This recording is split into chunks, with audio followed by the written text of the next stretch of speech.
Okay, thank you. I'd like to call up to the stage 5 of the filmmakers. So Harriet Croucher, who made Blue Light. Can you come up? Anna Ginsburg, who made Material World. Jocie Juritz made Colorscape White. And Luca and Sinem Vardarli, who made A Pistol Against My Head.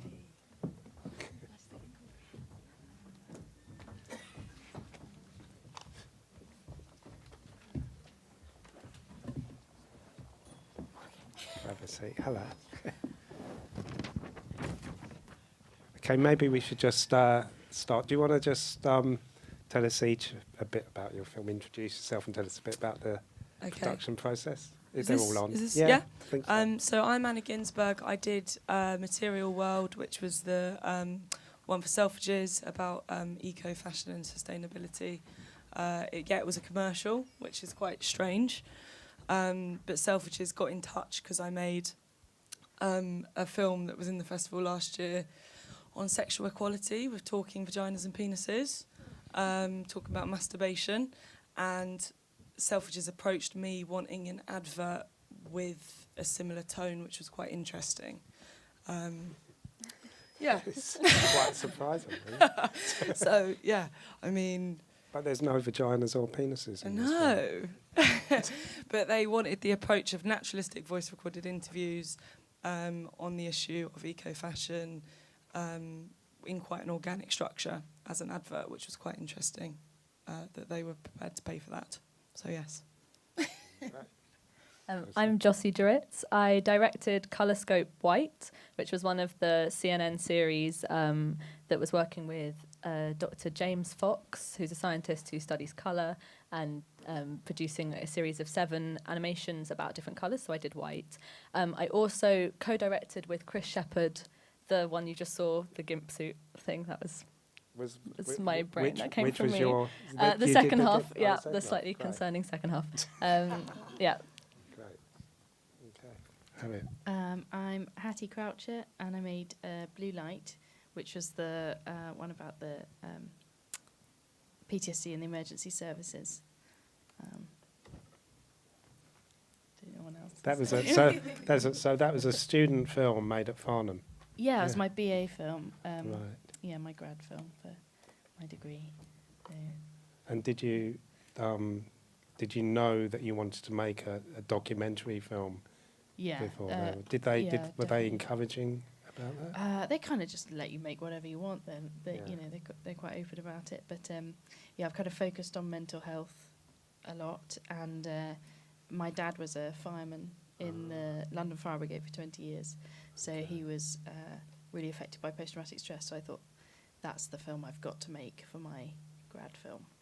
Is his voice in that film, or is you just... His voice isn't in it, actually, but lots of paramedics and police and firemen are in it. I didn't want to embarrass him too much, and he didn't really know I was making a film about him. I dedicated it to him, but he didn't know kind of until it was done. So I was a bit worried about it, actually. It's quite difficult to make something so close to home. But what did he think when he saw it? he was really choked, actually. Yeah, very choked. But I was pleased. Yeah, good. Great. Okay. Hi, I'm Sinem Vardarli, one of the co-directors of A Pistol Against My Head. Our film was one of the 3 serial documentaries commissioned by Mosaic Film. And they came up with an interview made by Hugh's story, which was about his experience from war trauma. It was about post-traumatic stress disorder, and so he's the other. Yeah, I'm the other man. Yeah, because we've been in touch with Mosaic Film, and because we were familiar with the problem, post-traumatic stress disorder, so we came on board and we made the film. So. Okay. So for me, it's sort of obviously, and animation adds a real extra dimension to documentary filmmaking that live action can't. I just sort of wonder wanted to sort of like throw it open for general discussion amongst you. Why you choose to tackle documentary with animation? What you think animation sort of adds that live action can't to that genre? Yeah. Yeah. There's a few reasons why I think it's a really powerful up-and-coming genre. One being that you can get really candid, honest interviews in a way that you maybe couldn't about internal sensitive things with a camera in someone's face. Number two, I feel like, sadly, as human beings, we're all quite judgmental. So, you know, we sometimes see a talking head and think, oh, right, cool, they're that type of person.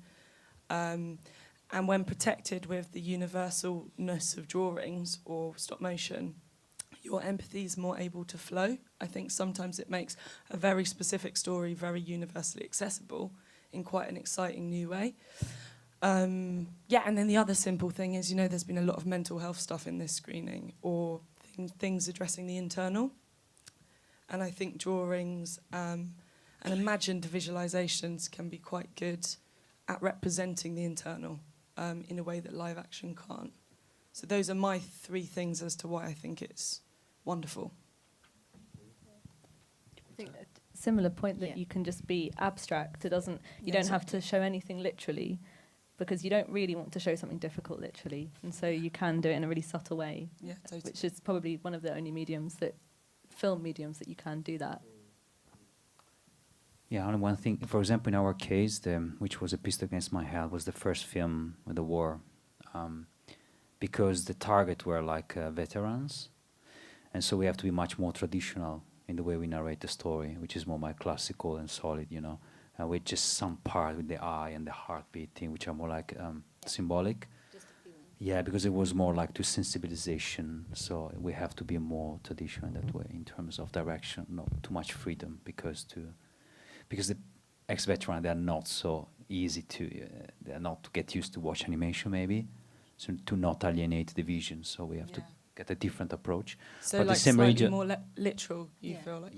that's why we was Just more use the narrative, more abstract, traditional. just for the feelings and emotions. Yeah. But in that case, animation was the same reason, because they don't want to appear in video, these people, because just the name appear at the end. There's no surname. They don't want to be known. So it was more like.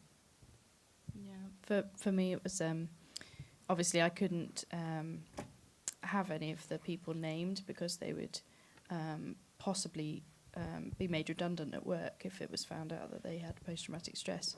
But to communicate a kind of subjective experience, you know, how else do you do it? You want to put the audience on the back foot, and I think with animation you have total control over every movement, you know, the way.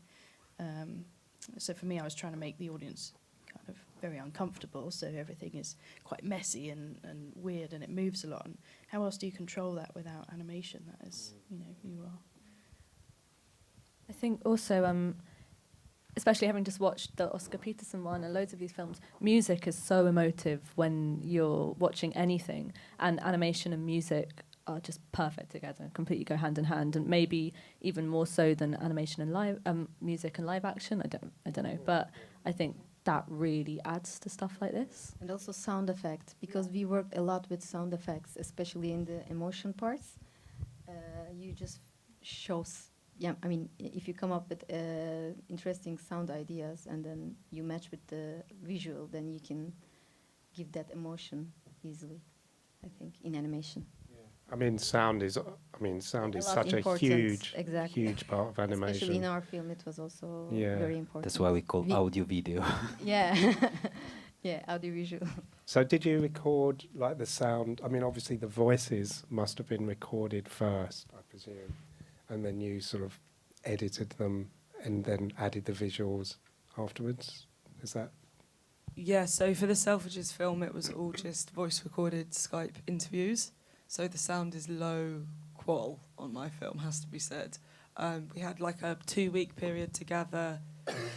We had about 8 hours worth of people just talking about their own companies, which was really boring, which you just had to like try and get little gems out of, and try and get some kind of, because we were talking to all these brands about why they'd gone into eco-fashion.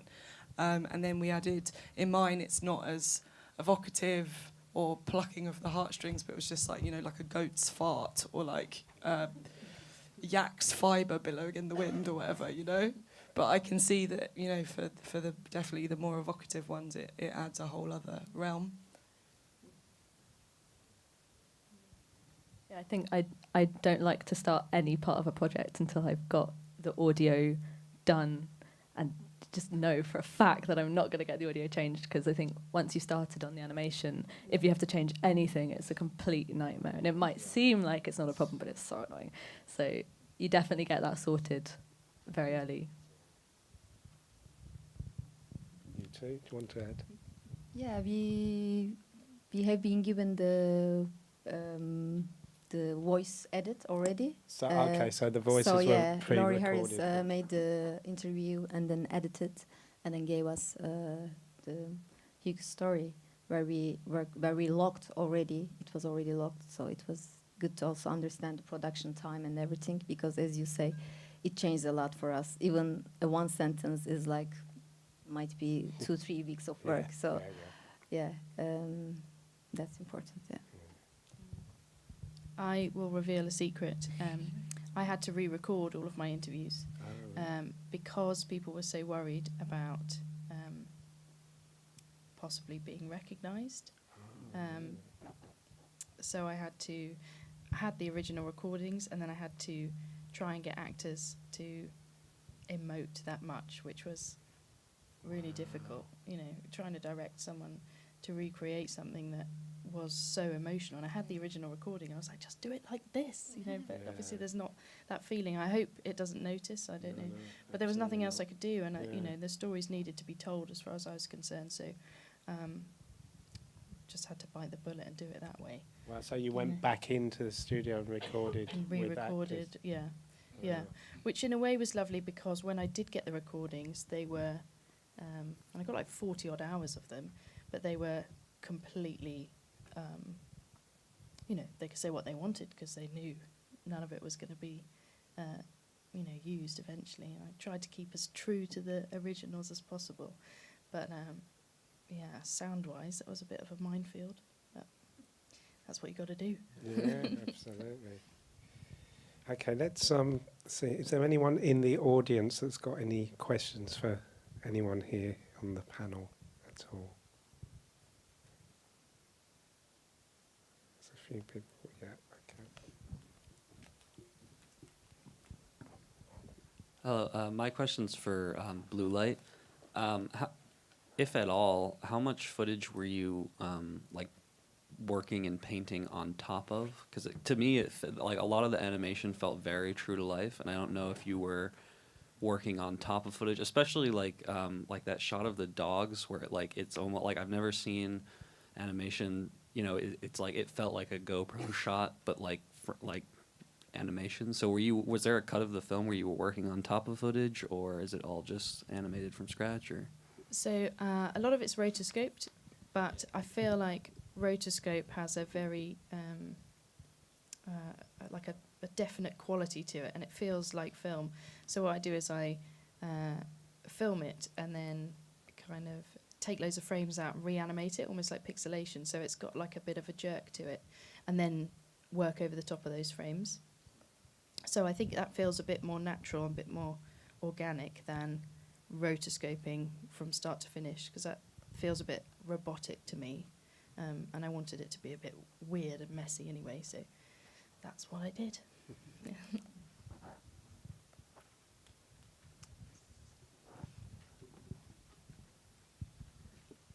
Hi, Harriet. Sorry, another question for you. Have you been confronted by any sort of doubts about the indexical links between your original recorded material and the final product? Particularly, I'm interested in any response from live-action documentary makers questioning its authority. Not yet. Ask away. Uh-oh. No. No. I mean, it's all real stories, real stuff.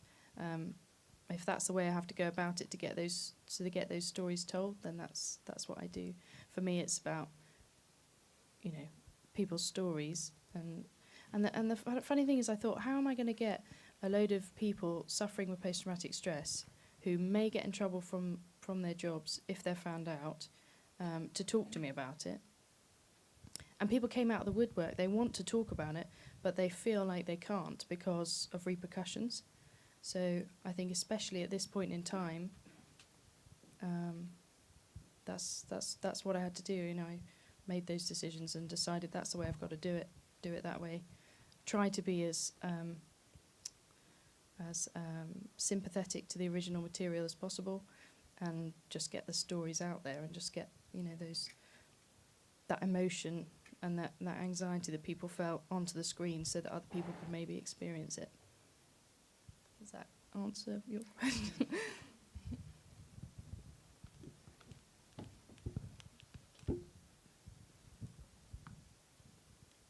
There's somebody down here in the front, I think.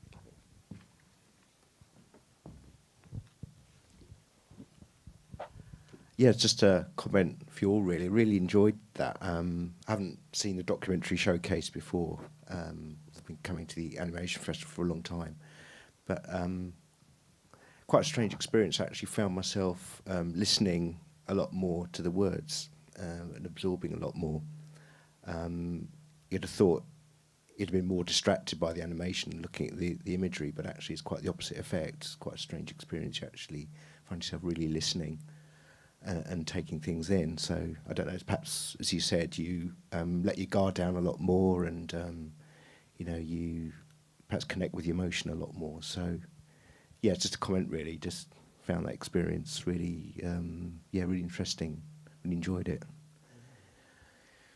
Nice, thank you. Thanks. That's good.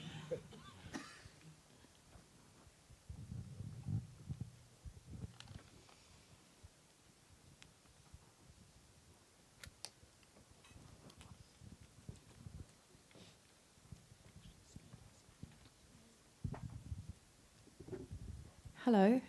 This is a question about the war films, but also more generally for everyone.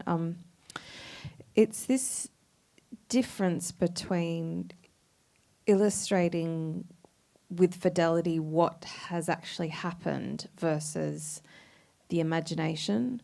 So starting with the imagination, there was the very first animation about the musicians, and it described the process of creating for a label. I think he was creating music for a label, and it turned into the apple with the grubs that came out of it. And so it was the imagination. It didn't bear a true resemblance to the actual story, but it gave an extra dimension. So there's a decision about when to do that, to bring in the imagination. So I'd be interested to hear about, you know, examples of when you've done that versus, I think it was in The Unforgiven Moment when the truck was on its side from the convoy, and I was wondering how faithful you felt it needed to be to the soldiers' actual experience and what the positions of the people in that overturned truck. Did it have to be, you know, accurate, or was it just a general, you know, imagining of what that might be like? Our war film was the first one, so the one Pistol Against My Head, but the problem is the same. So in our case, we have to be, I don't know how the other director work on this film, but in our case, we have to be quite fidelity because the film was for ex-veterans. So for example, we made the research about the vehicle, the weapons, the costumes, the locations. We have to do that because otherwise you create an alienation in the viewer because they have to somehow recognize them. Because if somehow they know, but that's not the right gun or that's not the right rifle.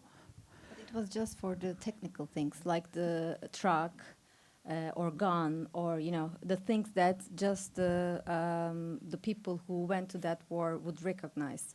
But all the rest, like the so this actually we made the research yeah. when we did our film. So yeah. there was, But it was because of the nature yeah. of the viewer, because it was a commissioned film and they asked for to be quite, you know. Yeah, on some. It's gonna watch by military people, so they have to recognize. But the environments and other things are just our imagination. because we don't have to be fiddled to. Well, a kitchen is a kitchen, so. Yeah, I mean, no, I mean the environment of. Yeah. So we didn't find, but we also didn't have much time to research People. actually. Yeah. Yeah, or Because the we have like character 2 weeks designs to and- develop all the storyboard and all the development of the look of the film. So it was not that much time to spend. About everything is actually that kind of vehicle was used by United Nations. at that How time. long was the production process? It was 2.5 months. Right. Because we have a very short deadline, and in fact we sacrificed a lot in animation because we keep the animation very simple because we didn't have much time to spend on. Yeah, they have a short deadline, and because it was commission film, that's why. Yes. So it was a very strong pipeline, and it was difficult, but we did it. Yeah, absolutely. I think obviously there's some cases where you need to be quite accurate and be sensitive to getting something portrayed right. But then in reference to the kind of the apple representing the label, and maybe that was like not going down the path, you're selling out a little bit and it's grotty and grubby. I think sometimes as an animator, maybe I'm diminishing our whole thing here, but it's way easier to show something else than actually accurately try and show what's being described. Like, it's just so much easier to show a whole different thing and go, oh, it's a reference. It like means something, you know. Yeah, 100%. Yeah, rather than But animating. they thought like it was. Yeah. They thought it was clever, but actually, Yeah. Rather than animating like a group of people walking perfectly, you could just draw a single apple.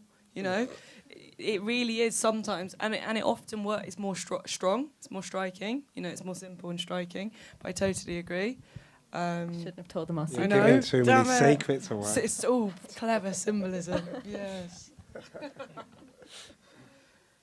But also with that whole thing, you can have a lot of fun.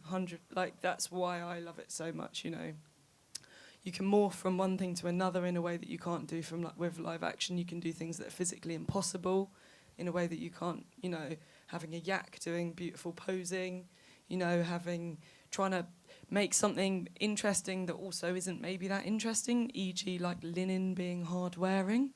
You know, like making her scrub herself on loads of cactuses, or you know, like it really lends itself. It's such a medium of possibility. It lends itself to being imaginative most of the time, and being playful.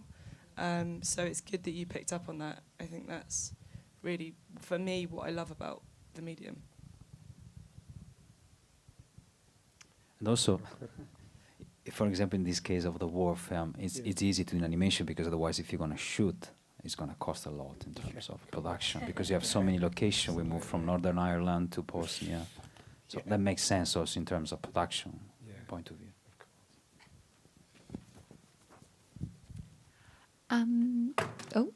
For the films, particularly where you knew you were going to have, for example, the military audience, and obviously your film, but more than one of the films was about a distressing subject matter.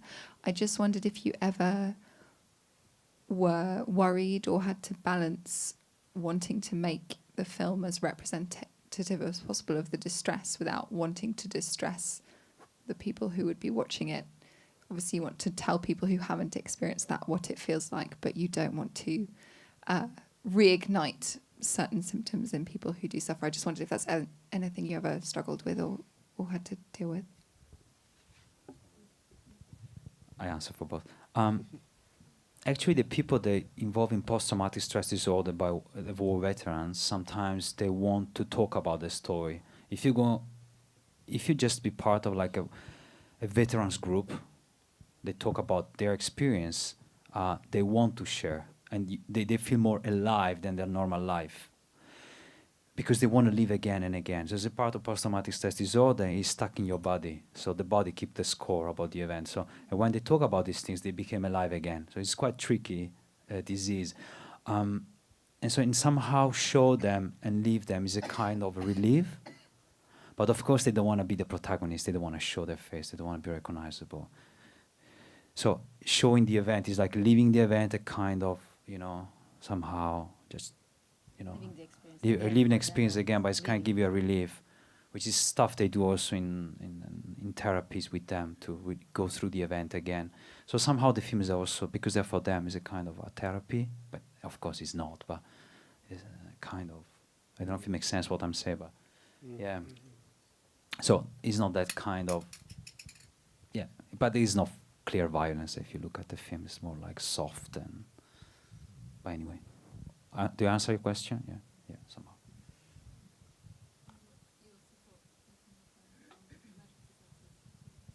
Yeah, I mean, obviously it's a huge consideration. You know, flashbacks and things being one of the main symptoms of post-traumatic stress.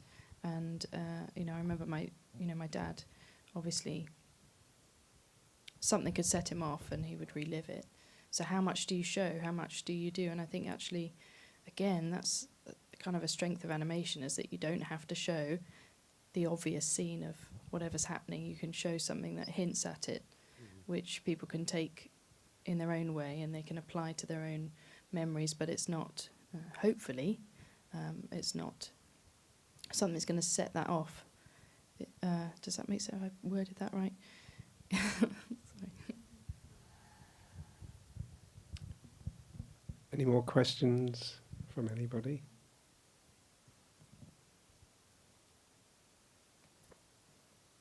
No? Ah, yeah, one, okay. Sure. Do you want to just wait for the mic?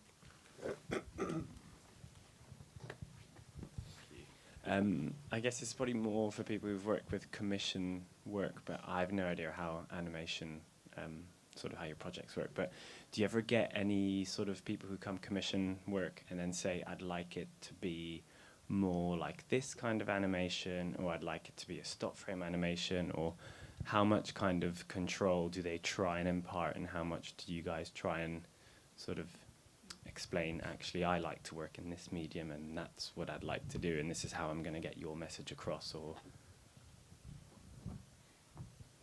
I think from project to project it totally changes. I think often with commercials you don't actually get, initially you don't feel like you have much control. Maybe with music videos or working with an artist, you know you can kind of have more of an equal footing.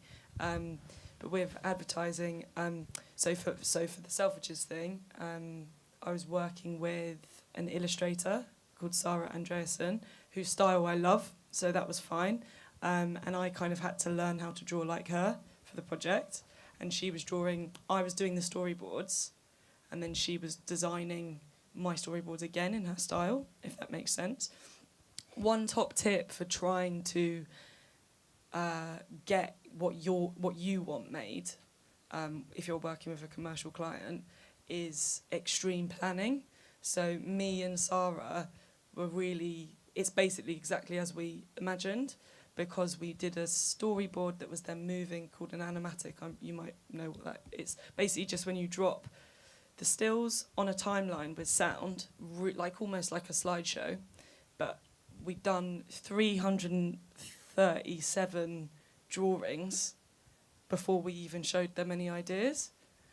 So it was all filled in. So it was basically like we gave them the animation before we did the animation, and they were just kind of like, oh, okay, that seems to be working. You know, so like if you kind of second guess a commercial client and really they've got nothing to question because it's all there in front of them already, they can't be like, well, what will happen there? Maybe this is a good idea. Yeah, and start like coming up with weird plans. That can kind of mean that you have quite a lot of power. So basically just work hard at the beginning of the process, I'd say. That's for our film, for short commission film, again, I think it depends with who you work with. But we were very free to do, and we decided the style, design, and everything. And that was one of the reasons we wanted this project. The only thing was the story, which you cannot change because it's a documentary film. But we didn't have any restrictions or anything like that.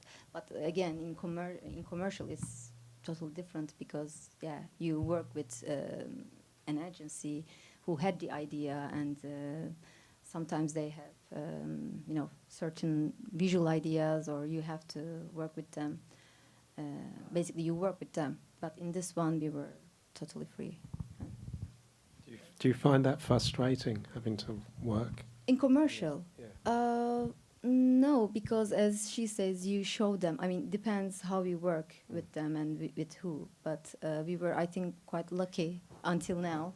Sometimes it's difficult, but I mean, yeah. But totally freedom sometimes is just, it doesn't work out, you know. It doesn't help you. Yeah. If you're completely free, you need some, even if you do for yourself, you need to put Sometimes some rules. you need a clear brief, and Yeah. when there is It's no brief, unlimited. that can be more difficult, because you show something and then they, I'm not sure, maybe we should do this, and then you do this, and then they change their idea because they are the client who decides. So, But it depends, because our film in documentary was aiming for special precise target, so we have to focus on the target, which is the kind of limitation what you can do. You know, you cannot. but what he was asking about, like, do this, do that, do that, kind of like The visual. production didn't interfere in the style. Talking about the production.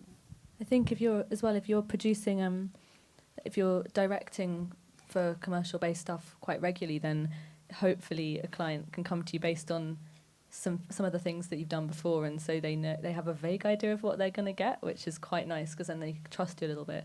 But that being said, the two films that I've got in this are completely different styles. So one was done, the Colorscope White was done in Photoshop, hand-drawn, which is a style that I usually like to direct in. And then the Edna Wellthorpe one that I worked on with Chris was in After Effects. And that was because it was a short-ish project. We didn't have enough money to spend months and months, and there was tons of character animation for 3.5 minutes.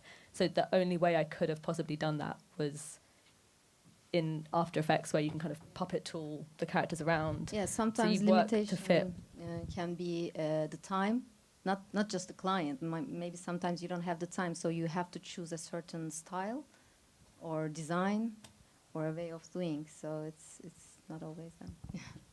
With the Edna Wellthorpe film, was it based on Chris's drawings, or was it all? Yeah, so we for this film, Chris provided the storyboard and the animatic, which Anna just described, an animatic for everyone. And then I'd send over character designs and style frames, and we kind of discussed them, and then I animated it. So but it was kind of back and forth with Chris a lot, and I think it's Hannah McNally is the other director who did the first half of the film. But it was, a lot of communication, but he overrides the whole thing. He kind of figures out the story as it's going to happen. And so I had to design it and animate it, but not come up with the actual narrative. Yeah. But yeah, he always edits everything and kind of collates and refines very well. Especially on a project like that, when my brain was kind of wondering what on earth I was inventing at that point, and what kind of pervy vortex I'd gone down. Like, he was there to be like, stop. Do we have any more questions from everyone? Yeah.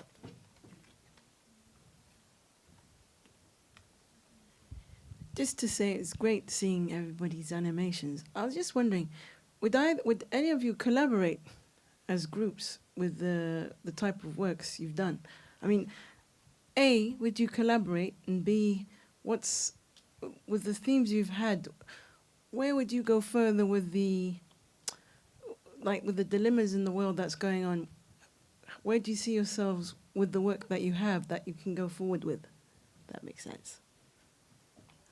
All of you, actually. That question kind of, just a summary, like synopsis. Okay, so I love collaborating. My film Private Parts with the Talking Vaginas and Penises was a total collaboration. I only had 5 weeks to make it, and it was all real voices. So I did half the film. The rest of the film was split up between 12 of my favourite animators all over the world, and it worked okay because it was all these different individuals speaking, and I just made each person responsible for a different individual's voice, which was fine because they were different people, so they could take responsibility for the character. But I think collaboration in animated documentary works super well.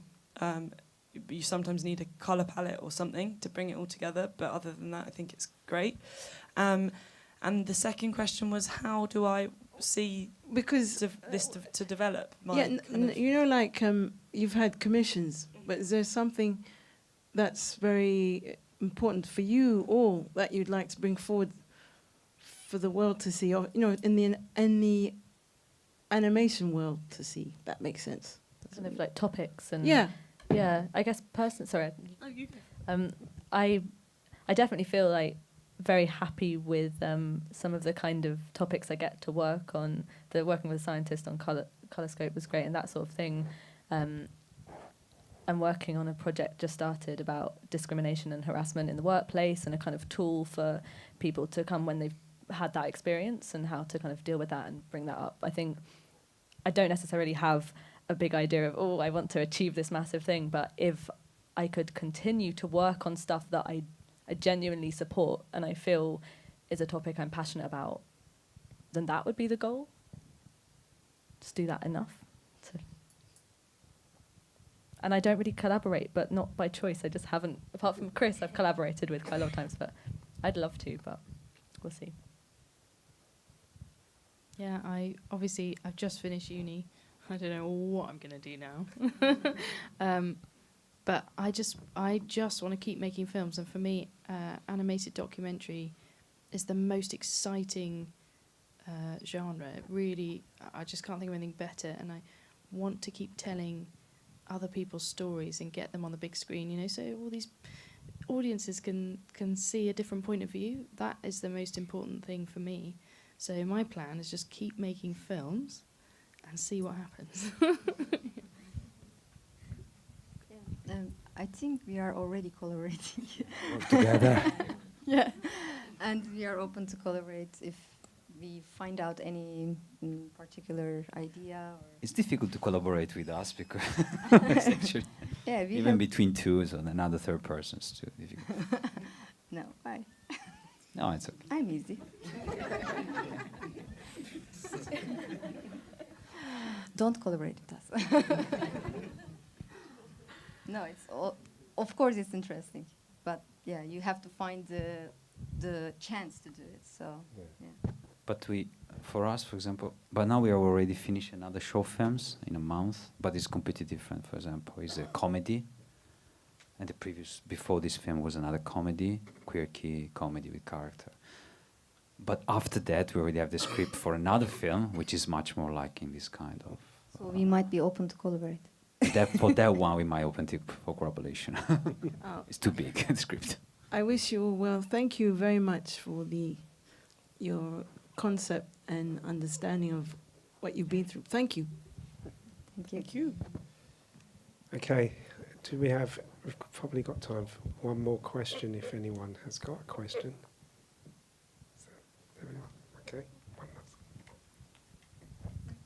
So hi, how would you kind of begin to pave a way for making a career out of kind of animated documentary work or just documentary work in general? I'd like to know the answer to that. I can't say specifically for documentaries. I definitely find that if it's kind of producing work and animation or film, I know I've got work from making small examples of things that I would like to make. And then even the colour scope white that Sarah Grace commissioned, who's over there, commissioned that kind of based on one GIF that I'd made of a different style. So definitely making small versions of the work that you would like to be commissioned for is probably the best way to be commissioned for something, so people can actually see that you've done it. But I have no idea for documentary things. Yeah, no, small examples of work, really small, even stylistic tests, or even little sound recorded interviews with someone you care about, or someone you think's funny, or someone you think's entertaining, even if it's 10 seconds, and just trying to visualise their natural, real voice in some way is like a nice exercise. For me, it was quite exciting. As much as I'm not totally drawn to commercials, it was quite exciting to be paid for an animated documentary, which shows that it's an up-and-coming genre. Like I made my film Private Parts for Channel 4 for basically no money, for Late Night Channel 4, the one with the genitals, and from that became a commercial commission, which has still got a bit of heart because it's about, you know, sustainable fashion. So I do feel like the genre's reaching the mainstream more than it was, say, 5 years ago. So you never know. Yeah, it's still not. There's still very few, you know, animated documentary feature films and stuff, but they are trickling through. So we'll see, I suppose, how it develops. It's definitely a growing medium, I believe. Yeah. Do you have anything you want to add to that? I don't have any idea how to make a career out of animated documentaries. We just did it because we really wanted to tell that story, basically. And yeah, but there are possibilities which are opening, because also animation is a medium that not really everyone, you know, involved with, like live action and things like that. So I think it needs a little bit more time to evolve through, like maybe long future and other possibilities. Okay, all right. Can you all put your hands together, please, for Anna Ginsburg, Jocie Juritz, Harriet Croucher, Luca Sinato, and Sinem Vardarli. Thank you very much, and thank you for coming.